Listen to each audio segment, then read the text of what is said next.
Good morning children. आज हम लेकर आए हैं आपके लिए विराम चिन्ह का एक और रूप। पिछले मॉड्यूल में हमने आपको बताया कि पूर्ण विराम क्या होता है और उसका प्रयोग कहाँ किया जाता है। हर एक विराम चिन्ह की अपनी एक जगह होती है, अपना एक प्रयोग का तरीका होता है और उसका प्रयोग का अर्थ होता है, महत्व होता है। तो यहाँ पर आज हम बात करने जा रहे हैं अल्प विराम की। अल्प विराम यानी कि कॉमा। अल्प विराम का चिन्ह किस प्रकार लगाया जाता है? इस प्रकार, यानी कि ये जो कॉमा है वो अल्पविराम कहलाता है। इंग्लिश में आप इसे कॉमा कहते हो। तो इसका प्रयोग किया कब जाता है? तो हम यहाँ देखते हैं, हमने बोर्ड पर लिखा है वाक्य में थोड़ा रुकने के लिए। वाक्य में थोड़ा रुकने के लिए, पूरे तरीके से वाक्य खत्म होता है और रुकना होता है तो हम वहाँ क्या लगाते हैं?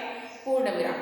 लेकिन वाक्य में अगर हमें थोड़ा रुकना है तो अल्पविराम। वाक्य में थोड़ा रुकने के लिए एवं। अल्पविराम का प्रयोग दो कंडीशन में किया जा रहा है, दो स्थिति में।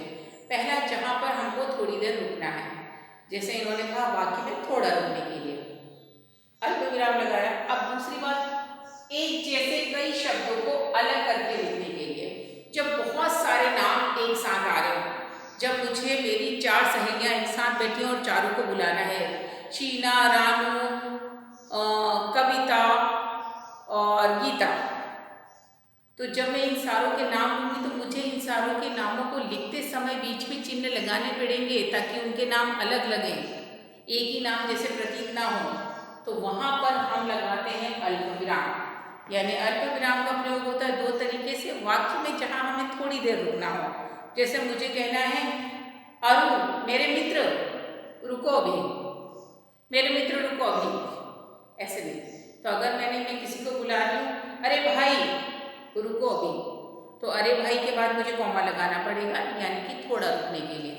और एक से अधिक शब्द एक साथ प्रयोग आ रहे हैं। मैंने बाजार से टमाटर, धनिया, मिर्ची खरीदा, तो मैंने टमाटर, मिर्ची, धनिया, इन सारे शब्दों को एक साथ ना बोलकर मैं इन सारे शब्दों को अलग करूंगी। और वो कैसे अलग करूंगी? कॉमा यानी कि अल्पविराम की सहायता से।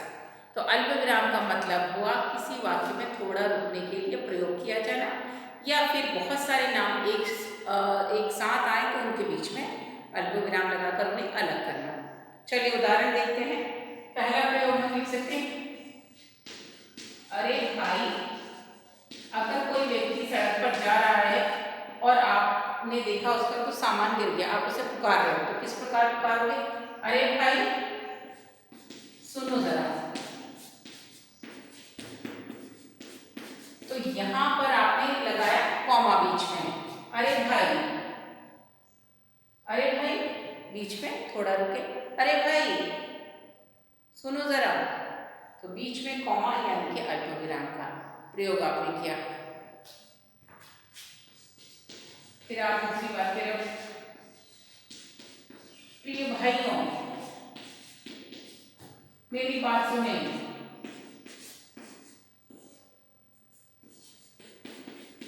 प्रिय भाइयों मेरी बात सुने। तो आपने प्रिय भाइयों के बाद क्या लगाया? कॉमा। प्रिय भाइयों मेरी बात सुने, मतलब मेरी बात सुनकर जाए। ये तो पहली कंडीशन हो गई कि थोड़ा रुकने के लिए। अब दूसरी स्थिति थी जहां पर बहुत सारे नामों के बीच में हम विराम चिन्ह यानी अल्पविराम लगाते हैं। तो कैसे लगाएंगे? माँ ने खीर, माँ ने खीर, अगला पूरी सब्जी, खीर, पूरी सब्जी,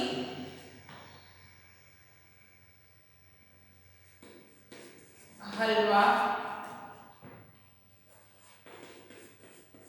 और खीर, पूरी सब्जी, हलवा और पराठे बनाए।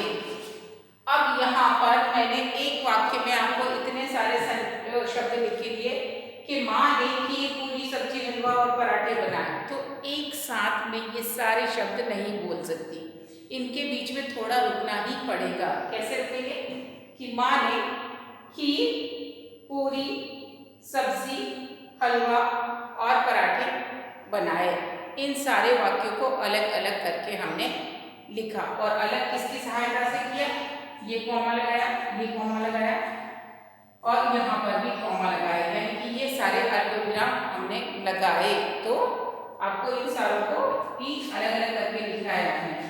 रीना अल्पविराम, शीना और राजू, रीना, शीना और राजू मेरे मित्र हैं। राजू मेरे मित्र हैं। यानी कि आपने यहाँ पर दूसरे दो वाक्यों में देखा कि जहाँ पर एक से ज्यादा नाम आ रहे हैं तो उनको बीच में अलग अलग करने के लिए भी हम विराम चिन्हों का प्रयोग कर रहे हैं और वो विराम चिन्ह कौन सा है, अल्पविराम। तो आपको यहाँ पर ये चीज़ याद रखनी है, अल्पविराम का प्रयोग वाक्य में थोड़ा रुकने के लिए करते हैं और एक साथ बहुत सारे नाम आते हैं तो भी अल्पविराम का प्रयोग किया जाता है। तो लिखिए इसकी परिभाषा, उदाहरणों को लिखबद्ध कीजिए और आगे के विराम चिन्हों के साथ हम आपसे आगे के मॉड्यूल्स में मिलेंगे। अभी आप इसका अभ्यास कीजिए। Take care, bye.